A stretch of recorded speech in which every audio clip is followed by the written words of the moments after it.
In 2019, Jeremy Corbyn was 2,000 votes away from becoming our next Prime Minister. Sadly, he didn't make it. But what if I told you that despite no longer being Labour leader, out of the Labour Party altogether, to this day, his name is still being dragged through the mud by mainstream media and establishment politicians? It's because Jeremy Corbyn is part of a secret list that many of us don't know about, and he's not the only one on it. Like Mick Lynch, Jeremy Corbyn has the mainstream media shaking in their boots, even now. But why? 2019 was over 6 years ago, and he's not even in the Labour Party anymore. If we're going to tell the truth, it's because he's one of the biggest threats the UK establishment has faced in decades. That threat isn't for me or you, it's for the establishment politicians and the mainstream media that have been hoarding power for so long. This is what Jeremy Corbyn would have said on his first day as Prime Minister. Then we're thinking, what we're going to do to start with. What's the message? The message is going to be, today, rough sleeping homelessness ends. There will be no more homeless people in this country. The state will provide. That was going to be my opening gambit. You would have said that on the steps of Downing Street. Those would have been your first words. This is our way of bringing this country together. And there would have been, you would have sent a dictator out to all local authorities. And fund them to do it.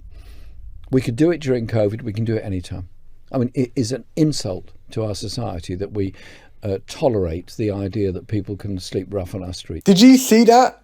That's a potential Prime Minister with real values and complete disregard for what the 1% or city bankers think of him. That's because Corbyn wasn't just all talk. That speech would have been followed by a promise he made in the manifesto, which would have led to 100,000 social homes being built every year. This would have meant that everyone had access to affordable housing, and not just rough sleepers, but those of us that are priced out of the rental market or one day even might want to buy a home, which right now is, as everyone else knows, impossible. What I'm about to tell you is really important for what happened before 2019. 90% of the mainstream media we see in the UK is owned by 3 companies. That means, given the top 1% were outraged that they could be challenged by a man who wants to bring people out of poverty, they decided to pick up the phone and call their mates, their broadcasters, their journalists to start attacking an innocent man. Those hoarding the wealth in our country don't want us to participate in a market that they currently dominate. It would completely ruin their profit margin. Boo-hoo. You can even see this today. Labour's current plan to build 1.5 million homes in the next 5 years, not social homes, but just homes, is currently being attacked by landlords because they think this might bring their property prices down.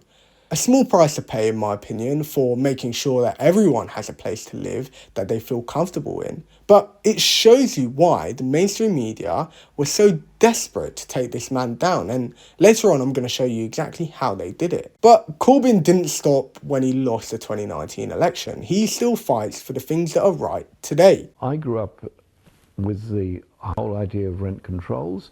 There were rent controls in this country until Margaret Thatcher came along. There are still rent controls in New York, in San Francisco, and in many countries across Europe. There's nothing wrong with them. It seems to me a reasonable way of preventing excessive profits being made out of the private rented sector and exploiting people who are in desperate housing need.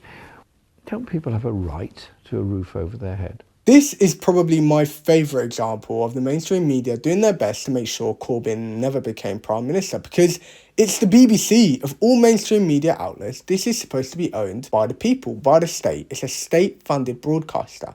Yet, here it is peddling nonsense. It's been described, your plan, by one of the architects of BT as broadband communism. What do you say to him?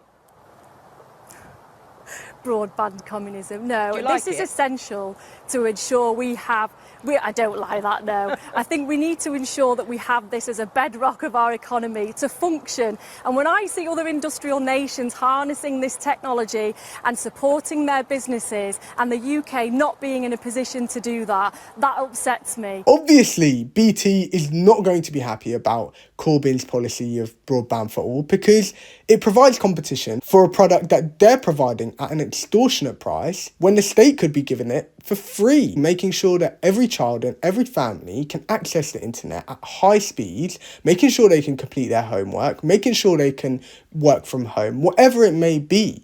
providing millions in this country with decent broadband access. What's not to like? But I'm not angry at BT for being upset about this. I'm angry at the BBC for peddling their propaganda.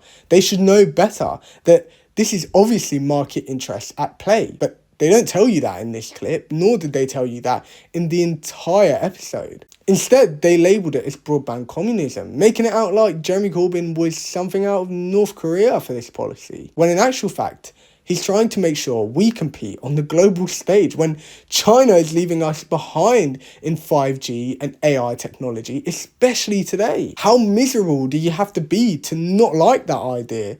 But the reality is, it's not about these people being miserable. It's not about the broadcasters and CEOs who are on millions and millions of pounds complaining about free broadband. It's not about that at all. It's about trying to take down a man that's challenging power and authority that these institutions currently hold. It was pathetic, and it still is. To this day, I'm looking back at this and frankly, I laugh because, again, this is the state broadcaster. It should not be peddling corporate propaganda. But it does. And that's exactly what the demonisation of Jeremy Corbyn exposed. People in 2019 woke up to the fact that our mainstream media is not delivering for us, nor is it trying to help us. It is trying to help a certain class of people. So it's clear that Jeremy Corbyn was a threat to the 1%, and the mainstream media worked hand in hand with their corporate overlords to make sure that he never came close to power. How exactly did they bring down Corbyn?